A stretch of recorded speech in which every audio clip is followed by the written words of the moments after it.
Здравейте, фенове на Майнкрафт! Сега ще ви покажа как да си направите ваша пистън врата. Сега просто си взимате някакви блокчета. Аз избирам моите да са от стъкло, защото така повече ми харесва. И слагаме стъклото ето така. След това ни трябват стики пистъни, лепкави бутала. Аз обичам да им казвам така. След това така.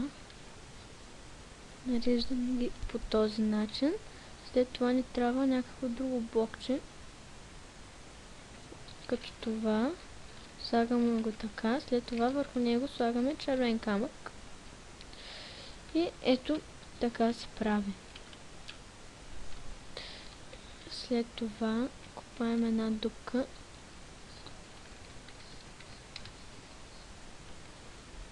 Дълбока ето така надолу. И копаем насам. След това вие трябва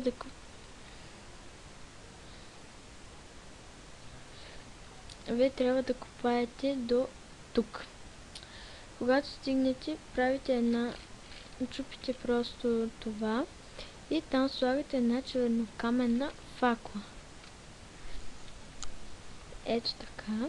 Другата страна също и започваме да свързваме всичко с червен камък.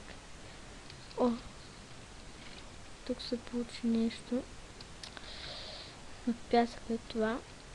Направим всичко с червен камък. Така, след това тук почваме да копаем. Тук може да си го направите навътре 2 или 3 квадратчета. Аз лично решавам моите да са 3, 1, 2. И тук сега ще бъде 30 квадратче. И започвате, какво става тук този пясък?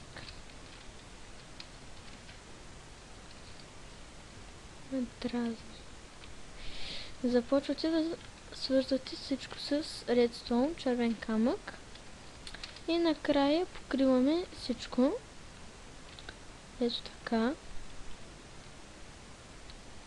Да покрия всичко.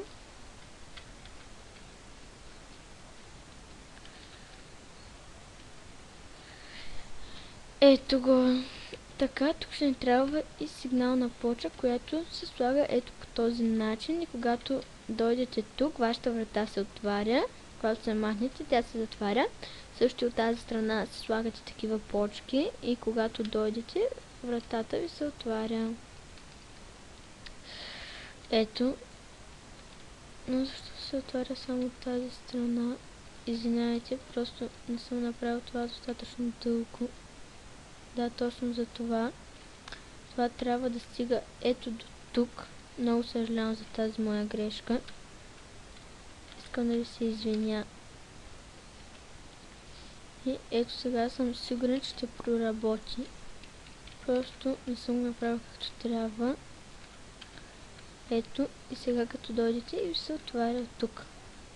Това беше от мен. Надявам се да ви е харесало и да съм ви бил полезен. Моите клипове може да гледате в сайта YouTube, защото той е много по-добре от VBOX. Там мога да качвам по-дълги клипове. Добре, това беше от мен. Пожелавам ви приятна игра.